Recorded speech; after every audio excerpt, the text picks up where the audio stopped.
Some people think that if they can prove Daniel didn't write the book of Daniel, and it was actually written around 168 BC by someone else, then its power and prophecies would be invalidated.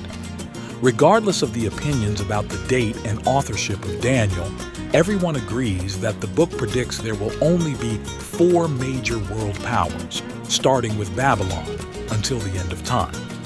If, as I believe, Daniel lived around 600 BC, he predicted the rise and fall of 3 empires after Babylon.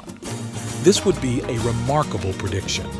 Skeptics argue the book was written in 168 BC, after Rome had taken control, to deny Daniel this honor. If Daniel was written in 168 BC, the author knew that in 400 years, Babylon, Medo-Persia, Greece, and Rome had successively ruled the world.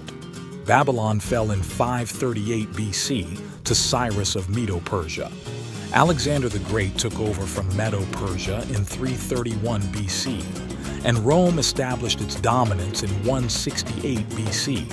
Thus, in about 370 years, 4 empires rose to power. Given this, the predictions in Daniel 2 and 7 are just as amazing if written in 168 BC as they would be if written in 600 BC. The idea that there would be no other world power in future history is incredibly bold. People back then, as now, believed that history repeats itself. Just as the Babylonian Empire was overtaken by the Persian by the Greek, and the Greek by the Roman, they would expect the Roman Empire to be succeeded by another world power. But that never happened. Everyone knows Rome was the last world kingdom. Skeptics understand how extraordinary Daniel's predictions are if made while Babylon still ruled. They think they've solved the problem by claiming the prophecies were written when Rome took control.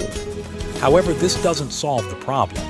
Whether Daniel was written in 600 BC or 168 BC, the prediction problem remains. If written in 600 BC, the predictions are almost impossible to dismiss. But even if written in 168 BC, you still have a marvel on your hands. By dating Daniel to 168 BC, 3 great empires are past, not future. The writer would then have known about these kingdoms and seen their rise and fall.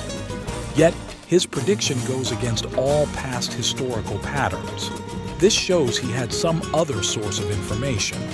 If Daniel was written in 600 BC, its author had no evidence of successive universal kingdoms.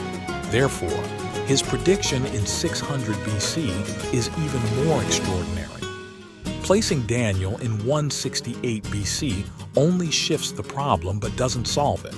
Imagine the disbelief of someone in 100 BC reading Daniel's prediction that there would never be another world dominion except God's kingdom. Today, both believers and skeptics look back and agree there hasn't been another world empire since Rome. Read any history book, especially Gibbon's Decline and Fall of the Roman Empire, and you will see that even skeptics acknowledge Daniel's uncanny accuracy.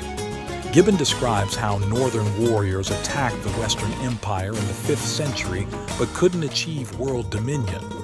Many tried after them, including Charlemagne, King of the Franks, Charles XII of Sweden, Napoleon Bonaparte, and the Kaiser, but all failed. Daniel also predicted the breakup of the 4th Empire into smaller nations that would continue to exist until the end of time. Every great leader believed someone would become a world ruler, but none succeeded, proving Daniel's prophecy true. God challenged unbelievers to make their own prophecies or break one of his. So far, no one has done either.